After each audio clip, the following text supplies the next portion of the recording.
The chapters for week 3 are chapters 5 and chapter 8. Chapter 5 is about the business plan. One of the key points in the business plan chapter is that of strategy. The strategy is how the business will provide value to its customers. And I know that's a very quick overview type of definition, but you'll find lots of other discussion about that in the chapter. And that's the main point we're trying to get across as we go through that chapter. As you read about the business plan, think about taking an overall view of the business from the very top level, very general approach at what I'd call the top level, down to the very specifics. And I'll tell you what I mean by that. Starting with a mission statement, thinking about what the business is all about. In the business plan, the place to start is to ask, what business are we in? Or if it's a startup, a new business, what business do we want to get into? So starting with a broad overall statement about what it is we intend to do in the business, the next step is to develop a strategy that leads the business in that direction. You'll see a discussion in there, a rather well-known and widely used discussion about strategy and strategic management. It's from Professor Michael Porter at Harvard. He developed this discussion, started this discussion in the early 1980s in his in one of his well-used books. It's used both in the academic world and also in business world as well. Michael Porter discusses strategy in 4 different categories. He talks about, we can think about a cost leadership strategy. We can think about a differentiation strategy, and that'd be a product differentiation strategy. Developing, special products that are different from what competition is making available. There are 2 other kind of more focused versions of that, and one is called the cost focus, and one is called the differentiation focus. So you'll see Michael Porter's discussion of cost leadership, differentiation, cost focus, and differentiation focus. You'll see that as kind of the cornerstone of the discussion in chapter 5. So after we talk about strategy, we also think about in a business plan describing how we will organize the business, how we will structure the business to carry out that strategy. And the chapter on business planning will lead you into several discussions about that very thing. Another point is to give a thought in the business plan, in your business plan thinking, is giving a thought to the resources. What resources will you need in terms of dollars, in terms of equipment, in terms of people? And where people are concerned, we're talking about the human resources. What skills do you need in various aspects of your business, and how will you obtain those skills? Will you hire people to be part of your payroll? Will you bring on partners who have those skills, who might be part owners in the business? Will you, in a sense, put together an advisory board or sort of a board of directors that will advise you on ways of handling many of these specialized tasks that require some background and understanding that can apply these skills to your business. So as you go through chapter 5, think about that as being kind of the big picture, the big picture, the overall view of what the business looks like. And a business plan is something that is most entrepreneurs and most business owners say they have a business plan.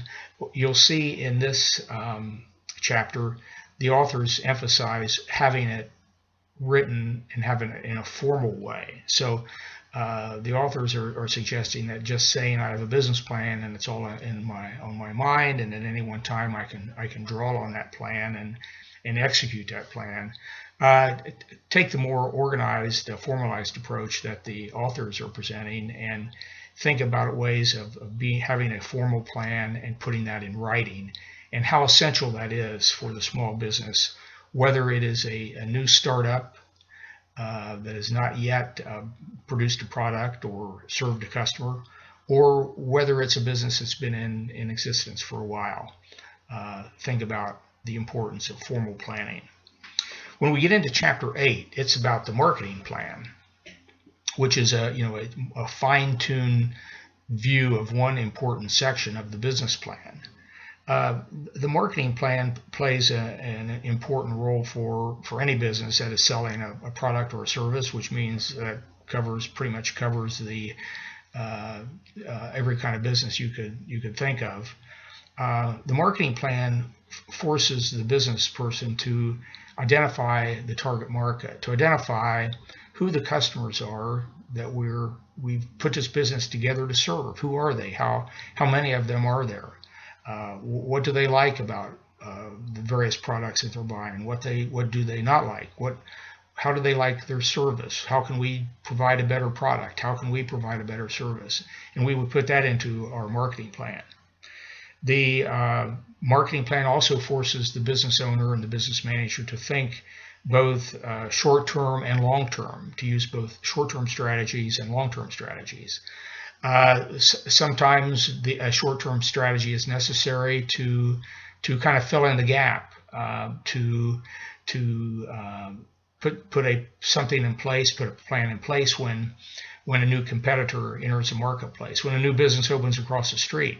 Sometimes the long-term plan that we had developed and had in play may not have anticipated that we would have this kind of competition this soon. So maybe a short-term strategy, a short-term plan would be necessary. So think about marketing plans as having both long-term and short-term strategies included in them. The marketing plan, as the authors of the text indicate, also has a section where you can identify, where the owner and the preparer of the marketing plan can identify what are the strengths of our particular business, what are the weaknesses of our particular business. The strengths and weaknesses are internal to the business. What strengths do we have? What weaknesses do we have? And then let's compare those to the opportunities and threats that are outside the business. They're out there in the world outside of the four walls of our business. What are the opportunities? Or is there a situation created by some new demand that has been created for some reason? Has there been have we moved our business into an area that is a rapidly growing in terms of new population, a new housing area near in some part of town where the business is located could provide an opportunity for your business. What are the threats? Threats can include any number of things. Those are, again, threats are outside the four walls of the business, but they certainly have a great impact on the business. Threats might be changes in the economy, an abrupt increase in interest rates, for example, might increase the borrowing costs for the business and make it more difficult or more costly to do what we've been doing. There are other threats. There might be some new government regulation, either national, state, or local, that now causes us to do something different in the business, to have to file some new paperwork to comply with some new law.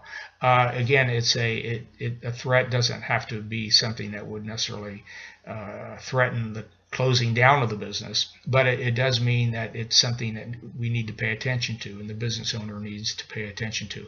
Of course, one of the most common threats would be a new competitor entering the marketplace, and particularly nearby, and competing for the same customers that we've been serving with our business all these years. I think the marketing plan also has sort of inherently built into it the idea that we should use resources more efficiently, not only marketing resources, but all resources in the business, to deploy the resources so that we can Excuse me, I had to make an adjustment there with the screen. Deploy the resources more efficiently, using our advertising dollars more effectively. It might mean that we use our manufacturing resources or our product and service offering resources more effectively to provide on a cost-efficient basis the products and services that we make available. It also, marketing plans typically have a timeline. They emphasize using timelines. Trying a new product for a specific period of time, and maybe at the end of that time, moving on to another product. Perhaps putting this product on the shelf that we've tried out and realizing that after 6 months or 9 months or 12 months that it doesn't work, it's not being accepted by the customers, so we move on to another product or service and try something else out. And finally, we take an overall view of the marketing plan, and essentially many people look at it as the main part of the business plan. It's the company's game plan. It's the company's strategic plan. It has those strategic elements that are most significant, again, to any business that is providing a product or service. So again, welcome to week 3, and I wish you luck, and hope you find chapters 8 and chapter 5 interesting and valuable to your studies.